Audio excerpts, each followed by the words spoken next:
Aquí tenemos, Jackie, primera vez en el año, ¿no? Sí.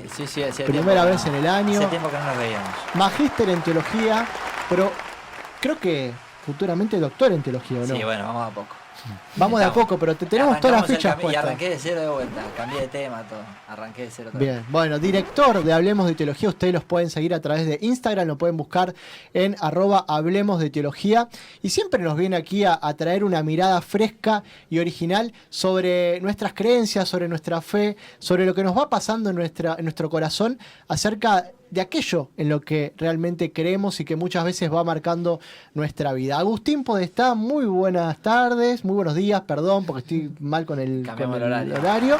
Y bueno, bienvenido aquí al piso. Buenos días, muchas gracias a todos, todas, ¿cómo andan? Un placer estar acá. Sí, de mañana. Feliz año. Como raro. Feliz año. Es raro, ¿viste? Yo ya pedí permiso al principio, dije, tengo el síndrome de Susana Jiménez, me voy a mandar buenas tardes. Durante 6 meses voy a estar buenas tardes, pero bueno. Te confieso que tuve que buscar si me acordaba que acá a la vuelta donde estacionaba el auto decía prohibido estacionar días hábiles.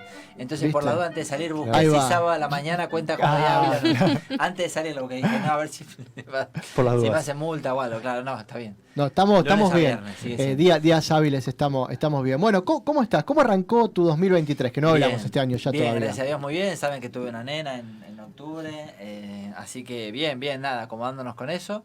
Y ¿Te deja dormir? Gracias a Dios, con muchos proyectos. Sí, duerme muy bien, como la madre, como el hermano. Duermen todos muy bien. Así que gracias a Dios, sí, dormimos bien. Y cómo es, y no, bien, con muchos proyectos, gracias a Dios, arrancando el año con muchos proyectos. Agus, el miércoles que viene, posteriormente a este feriado extra large que tenemos, se viene el miércoles de ceniza, ¿no? Y quería preguntarte un poquito, que nos cuentes, porque el miércoles de ceniza va a abrir una etapa que llamamos Cuaresma en la iglesia, y quería consultarte, primero si tiene alguna relación con el carnaval. Sí, claro. Tema 1. Claro. Y tema 2, un poquito que nos cuentes cuáles son los orígenes de este miércoles de ceniza desde el punto de vista simbólico y qué representa para los católicos asistir el miércoles a esta misa donde una de las cosas que es característica es la famosa cruz que te marcan en la frente, ¿no? Con ceniza de un olivo que creo que también viene de otra festividad, ¿no?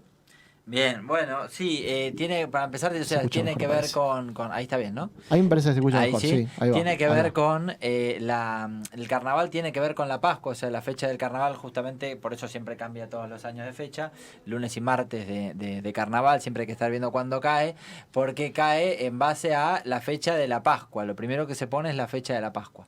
Por lo menos en la tradición occidental, especialmente católica, romana, la Pascua se pone en el domingo siguiente al primer equinoccio de primavera en el hemisferio norte. Lo dije bien, sí, lo dije bien. En criollo sería la primera luna llena, después el domingo siguiente, a la primera luna llena que se da en primavera, en el contexto de la primavera, en el hemisferio norte, porque esto está pautado desde los primeros siglos de la iglesia en el contexto romano. A nosotros nos cae en otoño generalmente. Ahí se establece primero la fecha de la Pascua. Luego se calcula desde el domingo de Pascua se calculan más o menos 40 días, no es exacto, son 45, 46, depende de los domingos. Bien. Ahí eso siempre cae miércoles. Siempre cae miércoles por una cuestión de días, de domingo a miércoles. Cae en día miércoles. Y de ahí los 2 días anteriores son carnaval. La idea del carnaval justamente son los días previos a la festividad o al comienzo de la Cuaresma, ¿no? De hecho, surge en ese contexto, ¿no? Como los días previos, donde se realizaban diferentes festividades. Ahí está todo el tema de la carne, la cuestión alimenticia, porque la carne no se podía consumir en tiempos de Cuaresma, por una cuestión de sacrificio.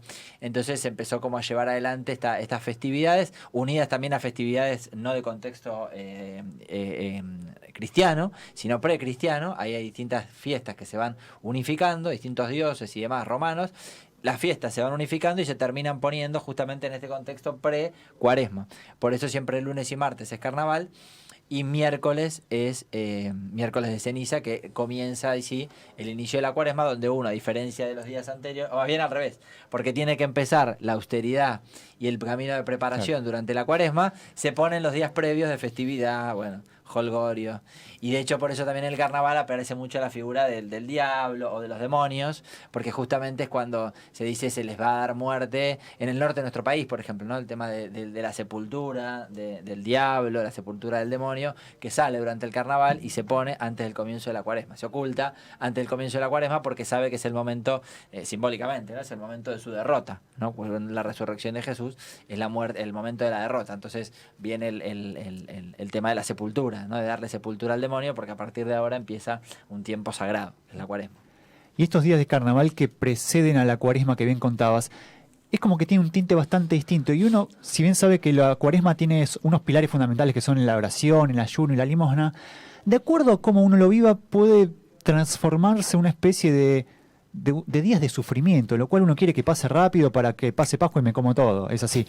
¿Cómo se puede hacer para vivir santamente estos preceptos, estos consejos de la Iglesia y vivir una cuaresma y una Semana Santa realmente como yo creo que Dios quisiera que la vivamos, y no como una privación tortuosa de nuestros propios deseos? Bueno, uno tiene que acordarse que lo que acá tiene que implementar, digamos, es un camino donde uno se prepara, ¿no? Como cuando uno se prepara para una fiesta, para una celebración, si tenemos un casamiento, no nos preparamos con tiempo, no solo durante el día del casamiento, ¿no? Si yo que sé, tenemos una fiesta importante y bueno, vamos haciendo algunos sacrificios previos, ¿no? Bajamos un poquito de peso, vamos como buscándole la vuelta, hacemos más gimnasio, lo que fuera, como que uno de a poco se va como preparando para una fiesta. Esto es lo mismo, ¿no? El camino de la cuaresma tiene este sentido. No este sentido de andar latigándome, qué horrible mis pecados, qué horrible lo que hago, sino preparar el corazón para ello, ¿no? Entonces, lo que uno tiene que hacer es justamente prepararse de esa forma. Decir, bueno, a ver, es un camino, es un tiempo en el que puedo dedicarme a otro tipo de sacrificios, ¿no? Que tienen que ver más, tampoco solo con la maceración de la carne y el látigo, ¿no? Recuerdo siempre esto como un ejemplo, ¿no? En la primera Pascua de Francisco, que estamos por cumplir 10 años, el pontificado de Francisco ahora en marzo, y enseguida empezaba la cuaresma, ¿no? Lo eligieron ahí nomás, y Francisco en ese primer mensaje de cuaresma dice... un sacrificio para esta cuaresma podría ser poner a las empleadas domésticas en blanco, ¿no? Y se lo dijo a la Iglesia Universal, ¿no? Bueno, evidentemente le está hablando a un determinado público, porque sabe que no todos en la iglesia, todos los cristianos católicos tienen empleadas domésticas en su casa, ¿no? Evidentemente se lo está diciendo a un público muy determinado, a un público muy puntual, ¿no? Bueno, es interesante esto, ¿no? Decir, bueno, el sacrificio de cuaresma de esta vez va a ser ese, como decir...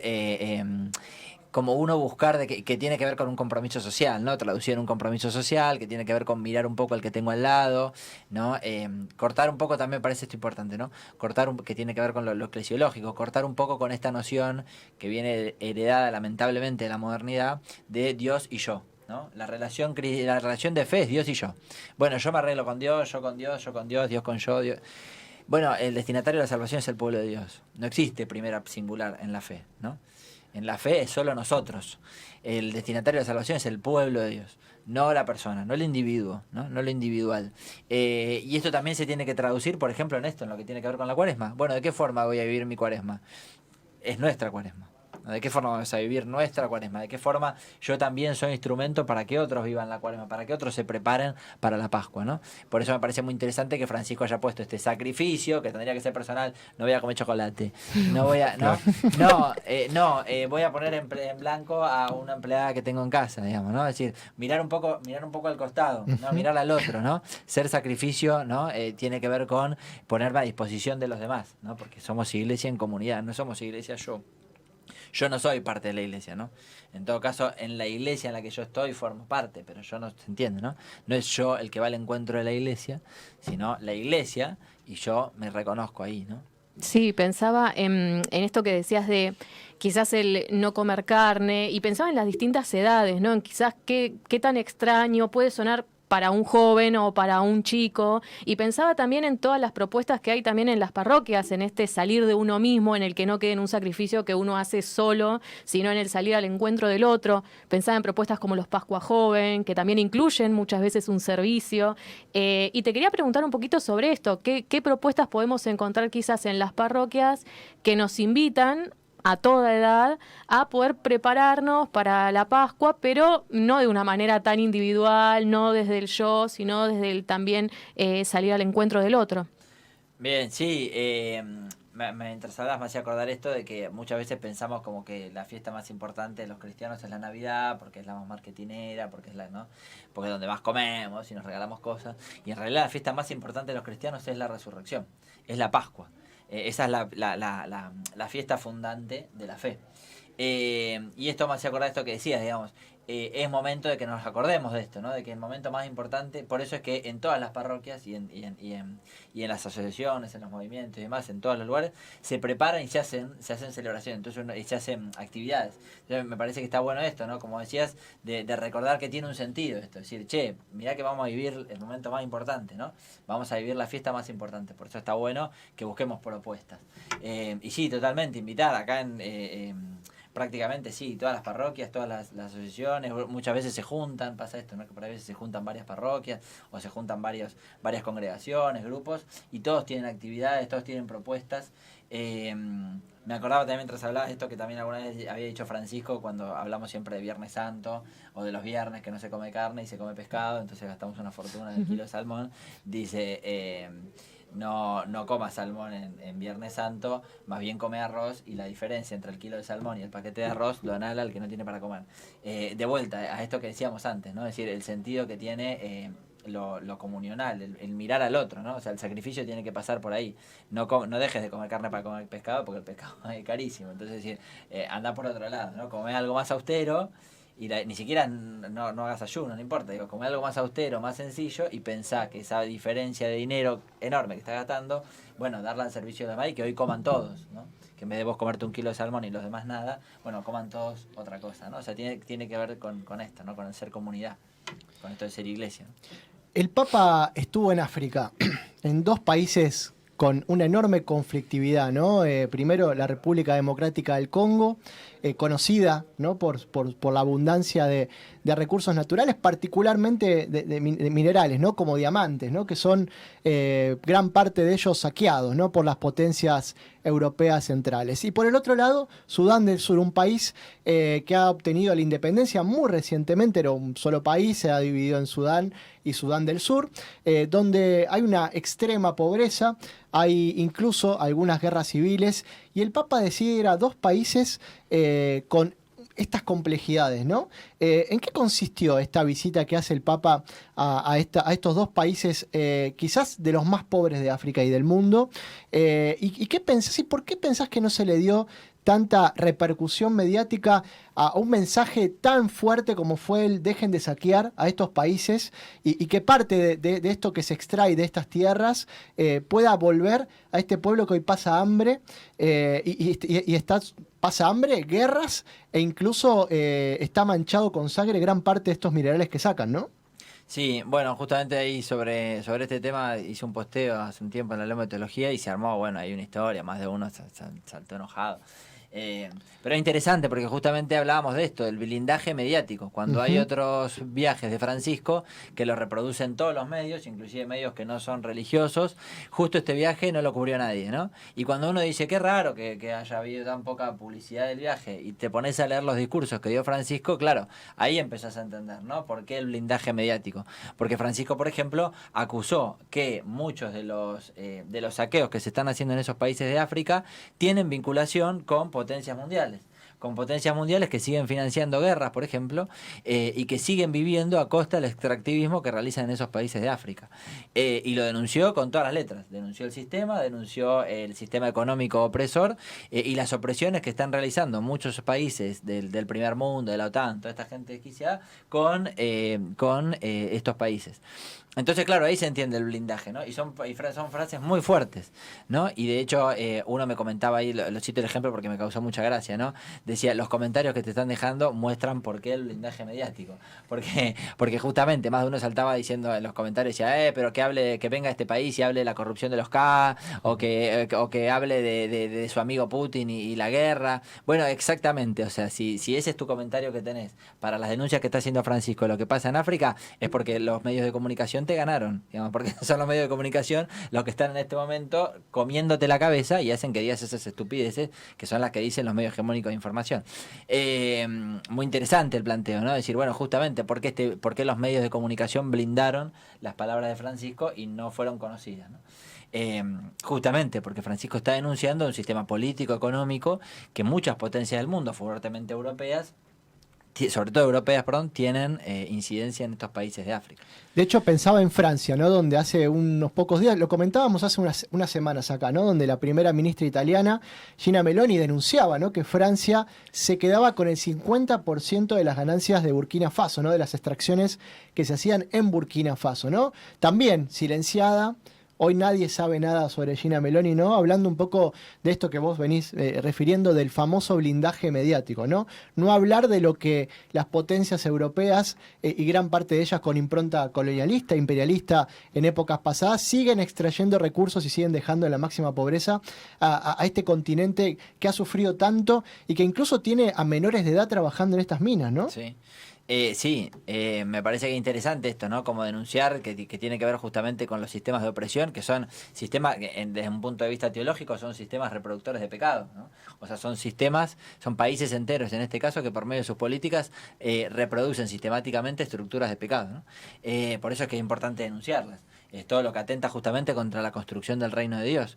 Y en este sentido pienso que en buena medida los países europeos, sobre todo, son los que mayor responsabilidad tienen en esto, ¿no? Sobre todo los que son potencias, como Francia, Inglaterra, son de los peores países en este sentido, los países que más atentan contra la humanidad y muchas veces están de vuelta, ¿no? Son los que además llevan la batalla campante y el europeísmo, ¿no? De alguna forma esta idea del europeísmo me parece que es muy importante reflotarla hoy porque atenta directamente, ¿no? Contra todos los valores, por lo menos, que tratamos de defender desde el cristianismo, ¿no? También es interesante ver, no, me voy de tema un segundo, pero para plantearlo, también es interesante ver qué imagen tienen del cristianismo y concretamente del catolicismo en Europa, que choca tanto con la imagen que tenemos en América Latina, sobre todo mediado por lo que fue la teología desde América Latina, la iglesia desde América Latina, con una fuerte impronta liberacionista, que no tiene nada que ver con el catolicismo. Cuando nosotros decimos Iglesia Católica, no es lo mismo lo que nosotros pensamos en Latinoamérica que lo que piensa un español, por ejemplo, cuando dice Iglesia Católica. Y se supone que somos todos católicos romanos.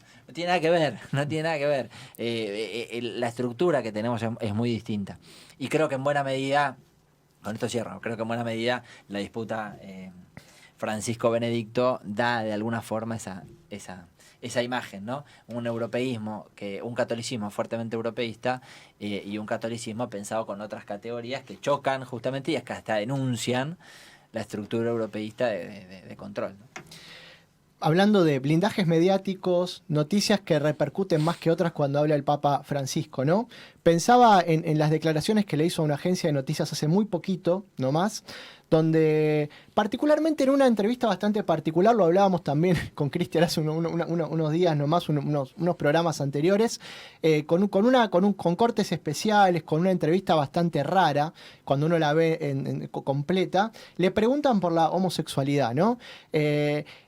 Y la entrevista fue de tal modo, con ciertas cosas ahí medias raras, ¿no? Que terminó haciendo y metiéndolo en un embrollo, ¿no? Cuando dice que la homosexualidad era un pecado, después salieron a decir que no. Bueno, hubo un ida y vuelta en referencia a eso, por ahí pedirte un poco tu opinión respecto a eso que sucedió, pero particularmente quedarnos con lo importante, con lo que vemos todos los días, ¿no? Y es el por qué en las comunidades de las parroquias nos encontramos con algunos sacerdotes, no generalizamos, pero hay algunos sacerdotes y algunas comunidades en particular que excluyen, ¿no?, a los homosexuales, cuando en realidad existe, creo que en la doctrina social, si no me equivoco, o dentro de lo que es el mandato católico, esta invitación a que los homosexuales formen parte de la iglesia, ¿no? ¿Por qué cuesta tanto admitir a los homosexuales, ¿no? Y ahí sumar un dato que me gustaría que sumes vos sobre este proyecto Centu, ¿no? Esta comunidad que empezó despacito a ir y a empezar a participar en algunas parroquias donde obviamente los admiten, ¿no? Sí, te tiré mucho, yo sé que te tiré mucho, pero perdón. Hago síntesis. Lo que dijo, hace síntesis, perdón, pero... No, está bien. Lo que dijo Francisco le preguntaron, Francisco estaba hablando por el tema de la pena de muerte, dice no puede ser que haya países en el mundo que tomen la homosexualidad como algo ilegal. Y que de hecho condenen a muerte, porque todavía hay países que condenan a muerte a personas homosexuales. Entonces dice, esto no puede pasar, dicen, no es un delito, en todo caso es un pecado. Como es un contexto de entrevista, uno dice, bueno, no es que estaba definiendo un tema doctrinal, Ujú. entonces ahí uno podría distinguir y decir, bueno, sí, porque después salió un comunicado de prensa del Vaticano aclarando este tema. Que es cierto, él sabe muy bien que no es pecado, que, a ver, técnicamente la homosexualidad en sí no es un pecado, lo que en todo caso sería un pecado, esto estoy explicando la doctrina tradicional, que es lo que salieron a defender. No es un pecado en sí mismo la persona homosexual, lo que en todo caso es un pecado es las prácticas homosexuales, es decir, que una persona homosexual tenga una pareja, por ejemplo, tenga una pareja homosexual. Técnicamente eso sería, ahí estaría el pecado. Que sería pecadora la persona, ¿no? Entonces está esta estupidez de que Dios ama al pecador pero no al pecado, ¿no? Esto que muchas veces muchos saltan a defender, no, pero hay que distinguir al pecador del pecado. Teológicamente eso está flojo de papeles, porque no existe el pecado como una entidad autónoma, no me encuentro al pecado caminando por la calle, lo que me encuentro son situaciones de pecado, consecuencias del pecado, víctimas del pecado, personas que están pecando, lo que me encuentro son seres humanos en situaciones. Entonces distinguir el pecado del pecador es medio una gansada, pero bueno, todavía se usa y hay muchos que lo usan. Generalmente los conservadores cuando quieren estas cosas dicen, ay, pero Dios, que además no es católica la frase, bueno, no importa, después se asombra, me tengo que decir, pero eso ni siquiera es católico, es de Gandhi, bueno, es una deformación de algo que dijo Gandhi, bueno, nada, flojo de papel. Entonces aclaran esto, ¿no? Bueno, Francisco no quiso decir esto, Francisco quiso decir esto otro, y reafirman la doctrina tradicional, que está en revisión, que está en discusión, que gracias a Dios por lo menos la teología lo viene como trabajando mucho. Y hoy hay otro tipo de consideraciones, de visiones, de formas de entender estos temas.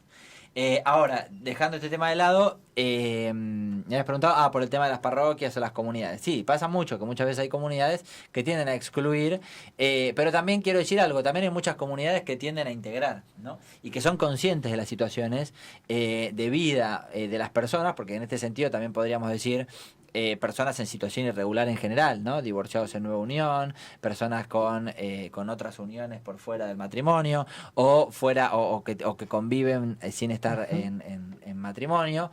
Entonces uno debe decir, bueno, hay un montón de situaciones irregulares en temas de doctrina sexual, de moral sexual, que no están del todo. Sin embargo, las parroquias subsisten y conviven. Lo que hoy prácticamente está como en discusión, que es lo que sale cada tanto, es el tema de la bendición de las uniones, si se puede bendecir o no a personas, a uniones homosexuales, ¿no? Y se armó todo un debate. En este momento todavía está en Alemania el conflicto por el tema del sínodo que va a tratar estos temas, y hace un tiempo había salido un comunicado de Congregación para la Doctrina de Fe que decía que no, independientemente de que después sabemos que las parroquias se hacen, ¿no? Y me parece que está bueno que las reformas que Francisco plantea tienen que ver con reformas a nivel local, a nivel particular, y no reformas a nivel doctrinal. Yo creo que igual tarde o temprano hay que cambiar doctrina, porque si no cambiamos doctrina vamos a seguir viviendo en una especie de doble moral o de limbo, ¿no? Que ni siquiera existe el limbo. Entonces estamos como ahí. Nosotros hemos traducido el limbo de la eternidad, lo estamos viviendo en la tierra, porque vivimos en esta cosa entre que hacemos una cosa, pero en la doctrina tenemos otra. Hay que cambiar doctrina. Esto es un proceso, pero quiero decir, hay una integración, y yo siempre invito a esto, y esto por ahí puede ser un poco escandaloso, pero invito a esto, digamos, a sacarnos un poco las caretas también, ¿no?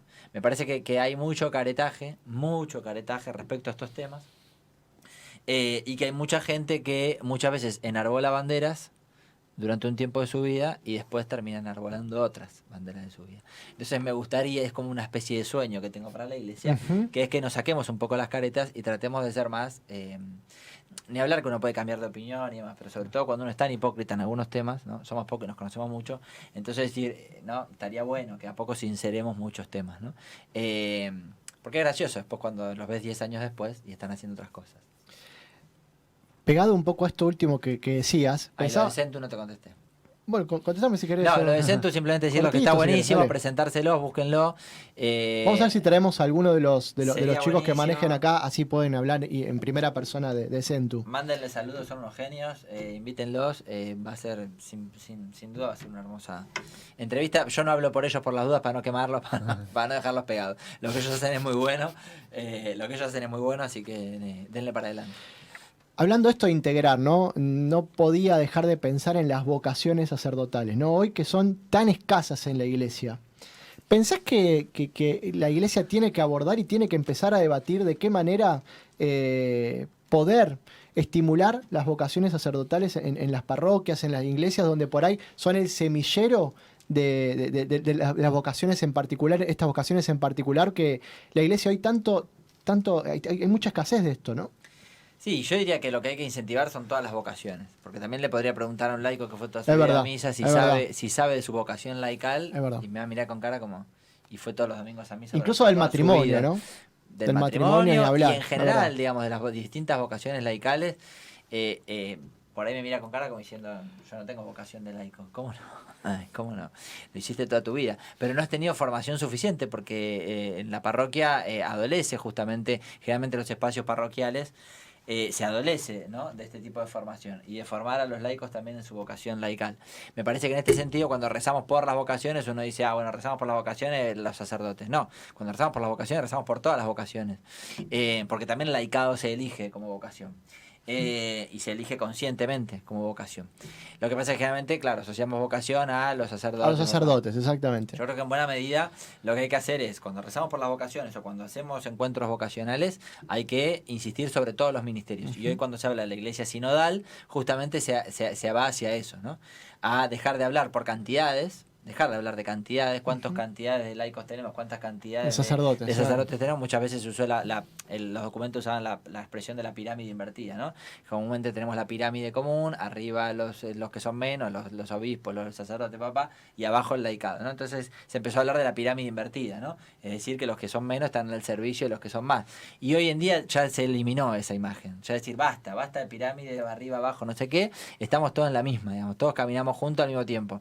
Entonces dejemos de mirar las cantidades. Claro. Ahora nos va a decir, y bueno, pero va a llegar un momento que van a salir del seminario y los van a hacer obispos, porque ya no queda nadie. Es que por eso te pregunto, ya cada vez los hay párrocos menos. son más jóvenes, ¿viste? Exactamente. Dentro de poco salen seminaristas y salen obispos. Bueno, en la antigüedad a los obispos se los elegía por moción popular.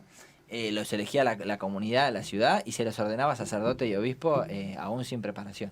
Pero bueno, no importa, no estoy diciendo que hay que volver a eso. Sí habría que replantear los seminarios trientinos, ¿no? Sí, pero sí, ojo, pensaba un poco en lo que te preguntó Cristian la otra vez, que empezó a haber ya alguna que otra parroquia que la manejan matrimonios, como pasó en una parroquia que está dentro de la diócesis de La Plata, que Monseñor Fernández, conocido más comúnmente como el Padre Tucho, le delegó, ¿no?, la administración parroquial a un matrimonio. Uh-huh. Sí, es que tiene que ver con esto, también esto pasa mucho, ¿no? Que hay que replantearlo también, la diferencia entre el párroco y el administrador parroquial. Comúnmente los hemos identificado, el párroco es el que administra la parroquia. Y son cosas distintas, el párroco tiene una función que tiene que ver con su ministerio pastoral y otra cosa es la administración de la parroquia. El párroco no tiene por qué estar viendo de qué color se pinta la iglesia o dónde compramos la bombita de luz que se quemó. Y cito ejemplos reales. ¿Quién es de los que más se encargan? Yo cito ejemplos reales. Nada más. Yo no cito ejemplos exagerados. Si son exagerados es porque son reales. Entonces quiero decir, no, pero tiene que ver con esto, decir, bueno, pero tiene que ver con funciones diferentes, ¿no? Administrar una parroquia, administrar unas cuestiones, tranquilamente puede hacerlo un administrador, personas que se encargan de esto, y no necesariamente el ministerio pastoral. Usted está para atender justamente las preocupaciones de la comunidad, administrar los sacramentos, otro tipo de cuestiones. Entonces me parece que está bueno esto, que revitalizar justamente las vocaciones tiene que ver con esto. Y en buena medida creo, con esto cierro, en buena medida creo que la sinodalidad, que es un tema del que poco se habla en el común denominador de la Iglesia, pero que a nivel vaticano es el tema en este momento, la sinodalidad es el mayor ejemplo de reforma, es el mayor caballito de batalla, es el mayor punto de reforma que está implementando Francisco y que vino para quedarse. Y que cuando verdaderamente la sinodalidad se aplique a todos los organismos, a todas las instituciones de las iglesias, vamos a reformar la iglesia por completo, ¿no? Por ejemplo, pensando en esto de los seminarios que decíamos. Los seminarios tridentinos, con una buena noción y conversión sinodal, tienen que ser modificados a raíz. Yo, bueno, estoy estudiando ahora este tema para la tesis doctoral de la conversión sinodal, no solo los seminarios, no es mi tema de interés, pero conversión sinodal en las universidades, por ejemplo, las instituciones educativas. Hay que reformar totalmente las instituciones educativas. No voy a entrar en este tema porque sería... Pero quiero decir, cuando uno empieza verdaderamente a meterse en las nociones de sinodalidad, hay que cambiar todo. O sea, hay que cambiar todo el orden que conocemos. Hay que salir de esa estructura piramidal, tan organizativa, tipo jerárquica. Hay que modificar todas las formas de ser, en este caso universidad, ¿no? Institución educativa. Bueno, me parece que en este sentido la sinodalidad nos recuerda esto, ¿no? Nos recuerda, por ejemplo, yendo a este tema que decía de los ministerios, mirá, no importa cuántos son, mirá, lo que importa es que, y si en algún momento llegaba el caso, mirá, en esta situación ya no queda nadie, bueno, sería interesante que replantear algunas cuestiones. ¿Por qué no tenemos vocaciones sacerdotales? O sea, ¿qué temas hay del ministerio sacerdotal que no están funcionando? Ahora, ¿esto que no está funcionando es un invento nuevo? ¿Hay que modificar porque queremos ser novedosos y progresistas? No, mira, en la historia de la iglesia esto ya pasó. En los primeros siglos de la iglesia, por ejemplo, esto era de otra forma. En todo caso, lo que tenemos en la cabeza es el sacerdote, siempre fue así. No, del Concilio de Trento para acá esto fue así. Antes la iglesia era otra y la forma de ser sacerdote era otra. Bueno, volvamos a los orígenes, volvamos a esta iglesia de los primeros siglos que era muy distinta, ¿no? Que el sacerdote era totalmente diferente. Bueno, ¿por qué no caminar hacia esos? Y ahí en buena medida yo creo que la sinodalidad nos va a servir como eje transversal. Estamos promediando febrero, muchos vuelven sus vacaciones, otros ya arrancan el ciclo lectivo y por ahí se proponen muchas cosas de cara a lo que va a ser el año, desde bajar de peso, hacer gimnasio o también cuestiones más por ahí espirituales. Tener un encuentro más personal con Dios a lo largo del año o tener un poco más de formación. ¿Por ahí qué consejos, qué espacios se te ocurre que podrían ser útiles para una persona que está buscando encontrarse con Dios a lo largo del año o mismo por ahí tener alguna formación como sabemos que está el Instituto Padre Elizalde? Algunos consejos por ahí, algunos tips para tener en cuenta en este año educativo 2023. Primero, seguir @Hablemos de Teología. Muy bien. Lo primero de todo. Sí, era muy interesante este tema. Justo ahora, por ejemplo, Pablo Saboya, que creo que lo conocen, está sacando unos videitos ayer, hoy compartí uno, me pareció muy interesante, sobre este tema, sobre a quién seguir, cuando hay muchos que se dan de información católica, ¿no? Bueno, a ver qué criterios tener para cuando dicen información católica. Muy interesante lo que está diciendo, los aportes que está haciendo, así que síganlo, y los videitos que está haciendo que están muy buenos, muy piola. Tiene que ver con esto, sí, justamente, qué espacios de formación es fundamental. O sea, para los cambios que se vienen, la reforma que se viene en la iglesia, es fundamental que todos estemos formados. Por eso también es interesante quienes no estudiar también quienes no están a favor de la formación, ¿no? Por ejemplo, los laicos que van a la parroquia todos los domingos, los fines de semana, es interesante quienes no están de acuerdo con que se los forme o se les dé espacios de formación. Bueno, en este sentido hay también institutos, por ejemplo el Padre Elizalde, que es donde doy clase, que tiene el profesorado de Ciencia Sagrada, también estamos en plena época de inscripción, así que vénganse, van a tener el privilegio de tenerme como docente.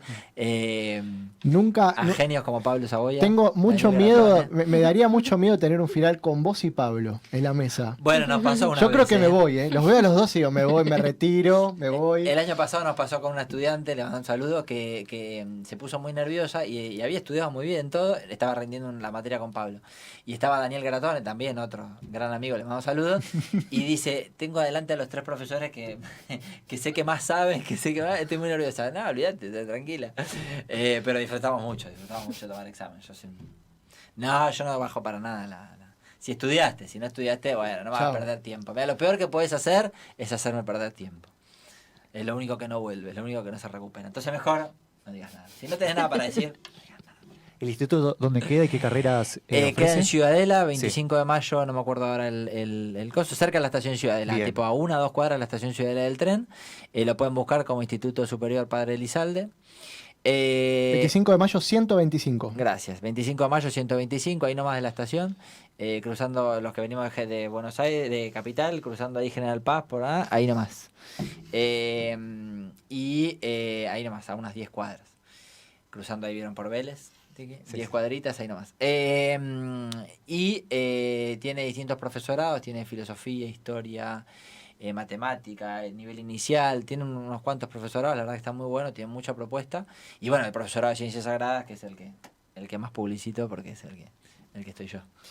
Agus, te agradecemos muchísimo esta visita. Te vamos a comprometer ahora mismo para marzo, por estos 10 años del pontificado de Francisco. Hay muchas actividades en desarrollo.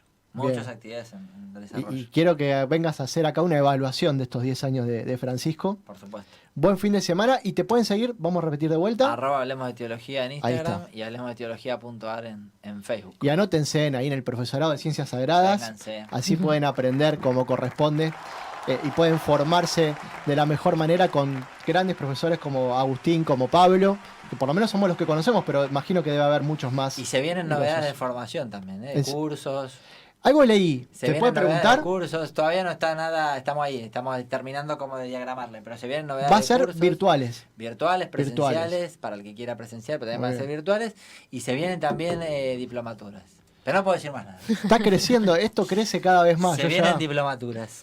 Bueno, vamos a esperar. Por ahí hagamos virtuales. algunas. Va, bienvenidos sean. Buen fin de semana, Gus. Igualmente para ustedes. Agustín gracias. Podestá, magíster en teología, director de Hablemos de Teología, integrante de la Sociedad Argentina de Teología, aquí en el aire de Yo Quiero Verte.